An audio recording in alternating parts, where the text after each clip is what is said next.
Good afternoon.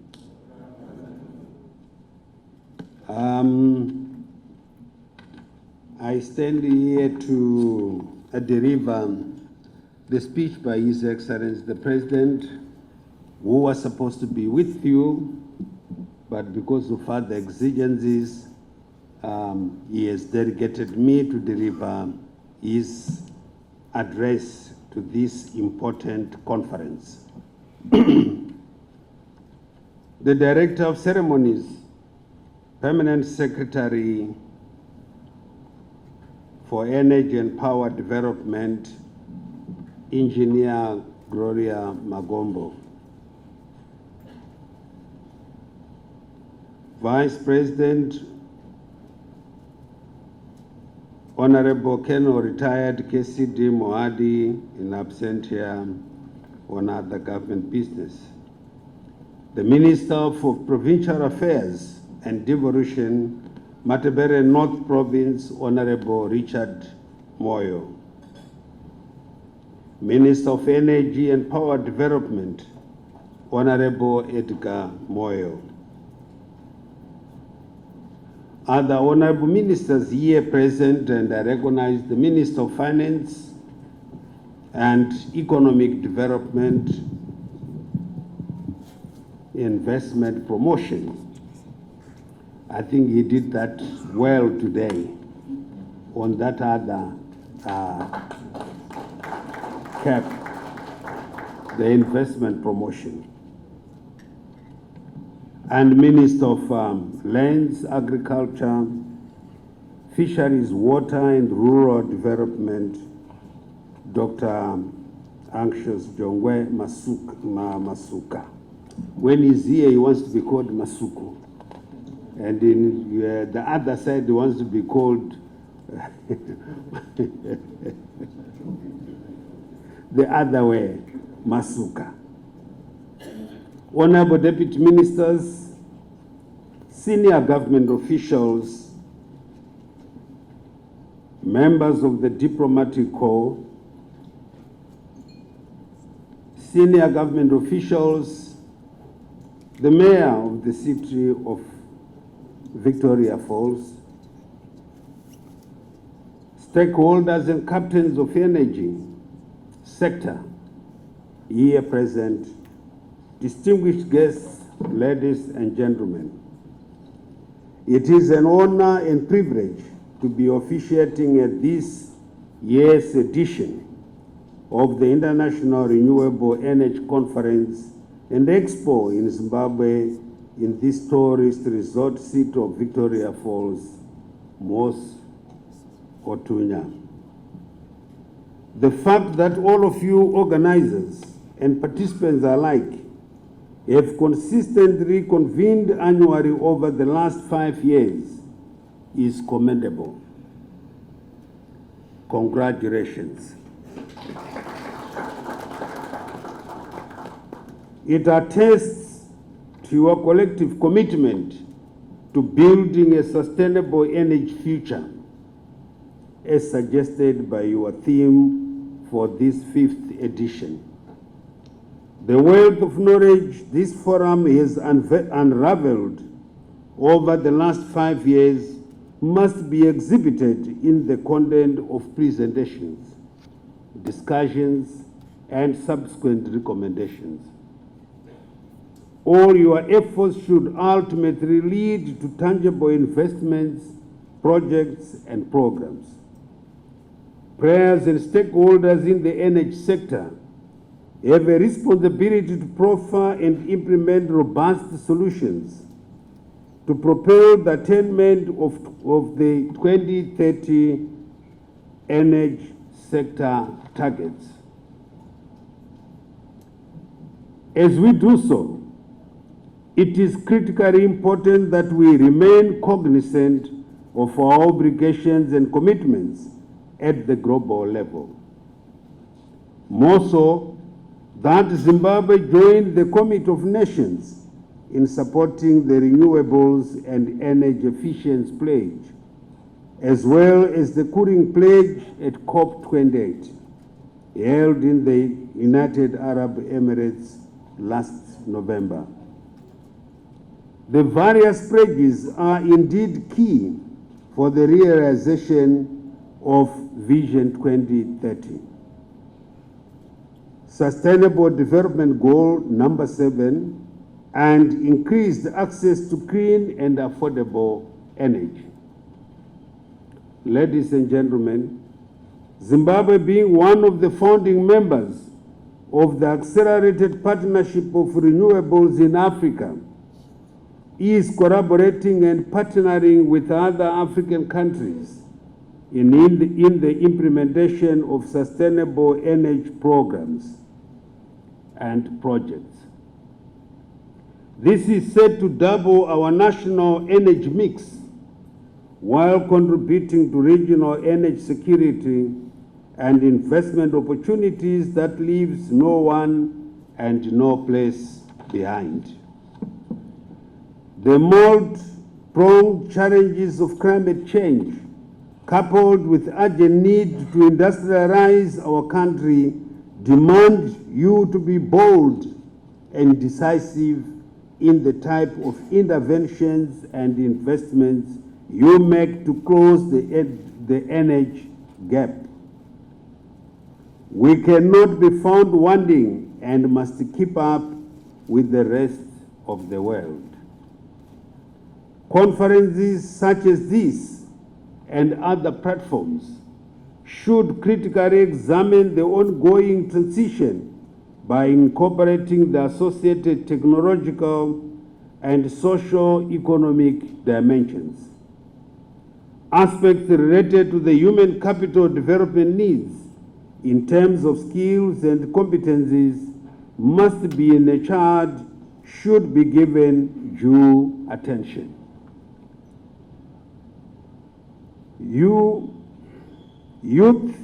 and gender mainstreaming, as well as the concerns of our communities in both rural and urban areas, among other critical aspects, should form part of the discourse around energy transition. On the part of my government, we are supporting Empowering Lives and Livelihoods initiative, launched at COP28. The program aims to broaden dialogue and partnerships on the nexus around water, agriculture, food systems, and health value chains, as these relate energy transition.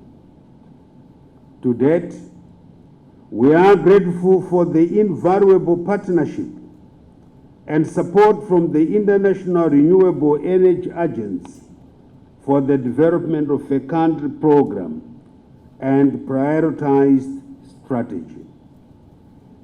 This initiative will sharpen our interventions specifically in relation to access to clean energy by the health sector, as well as the agriculture value chains. Distinguished delegates, our statistics reflect that Zimbabwe is making steady progress in stabilizing and increasing total energy output. However, more work must be done to ensure consistent access to clean energy across our provinces, including in rural communities. We thus stand ready to welcome more investors and partners to take up opportunities to promote new energy technologies and smart off-grid systems across the country, with the Ministry of Energy and Power Development taking the lead. As we march towards realizing energy self-sufficiency, the Second Republic is increasing the share of renewables as we migrate from non-renewable sources. Going into the future, We shall continue to prioritize the maintenance and rehabilitation of existing energy infrastructure over and above new greenfield energy projects. Meanwhile, the upgrading of our country's energy generation, transmission and distribution networks, as well as other infrastructure, is being scaled up. In view of the critical relationship between energy and sustainable socio-economic development, I call upon the sector, and in particular the Ministry of Energy and Power Development, to enhance energy conservation and efficient awareness. In addition, the provision of sound technical and professional services to investors and all stakeholders in the sector must be guided by the ease of doing business work ethic advanced by my administration. As ministries, departments, and agencies in the energy sector, you are challenged to facilitate and not to frustrate partners and investors. Distinguished delegates, ladies and gentlemen, the negative impact of climate change remains topical and pressing worldwide. Zimbabwe is not exempt, having been severely affected by this phenomenon, including in the energy sector. This conference must therefore undertake thought-provoking conversations for interventions that advance sustainable growth and a higher quality of life for our peoples, even in the midst of climate change.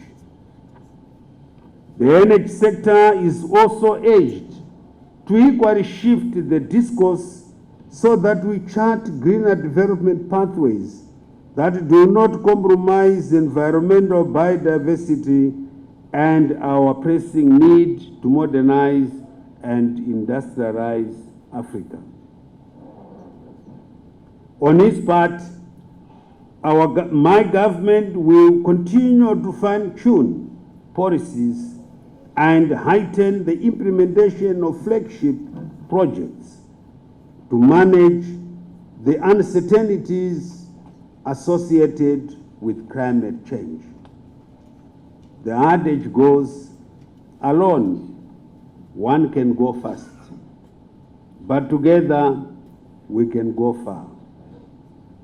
Hence, our unit of purpose and determination to build greater climate change resilience in the energy sector should result in increased collaboration among the stakeholders and investors. Let us work concertedly to achieve net zero targets as outlined in the nationally determined contributions.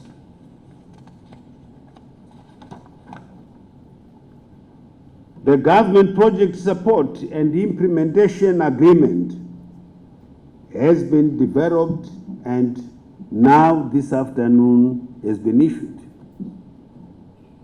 We want to see action on the ground.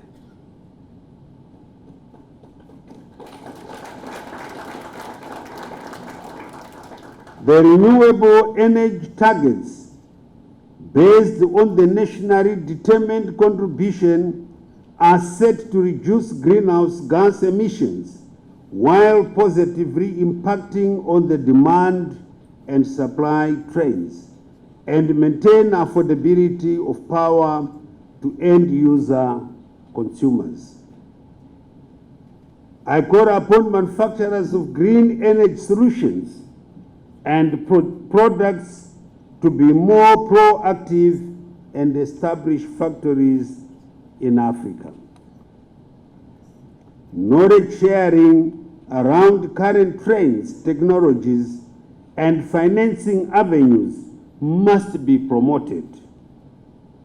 The centrality of the renewable energy space for the future of the planet entails that we cannot exist or operate in silos.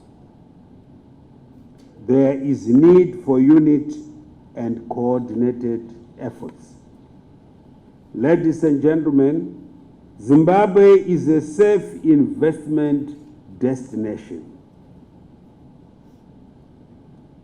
In the energy sector, renewable energy sources and technologies are low-hanging fruits for realizing the goal of increasing electrification of rural communities. Hence, the exploitation of clean energy sources, especially for establishing main grid systems, must be supported for accessible and affordable energy for all our people. Growing agricultural production activities and the discovery of exploitable mineral deposits across the country require solutions that are quick to deploy. I therefore challenge investors and other stakeholders to set aside resources for research and development towards understanding the needs of rural communities, as well as to develop goods and services which give impetus to rural industrialization and ultimately improve the quality of life of our people. I invite strategic partnerships for the rural electrification program so that capacity is increased to roll out rural renewable energy projects and programs. These include the adoption of new technologies to harness solar, wind, and biogas, among others. To this end, I commend independent power producers and other private players who have taken up the challenge by investing in energy and power projects across all provinces, some of which will soon be ready for commissioning. Well done.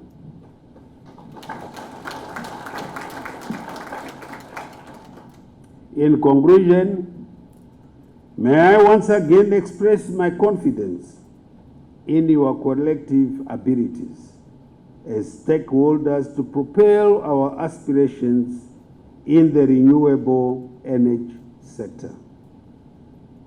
As patron of this forum, my door remains open for dialogue towards accelerating our defined targets in terms of both growing the energy mix and realizing renewable energy transition in our country. With these remarks, it is now my singular honor to declare the 5th edition of the International Renewable Energy Conference officially opened. I wish you fruitful deliberations. God bless you. God bless Zimbabwe. I thank you.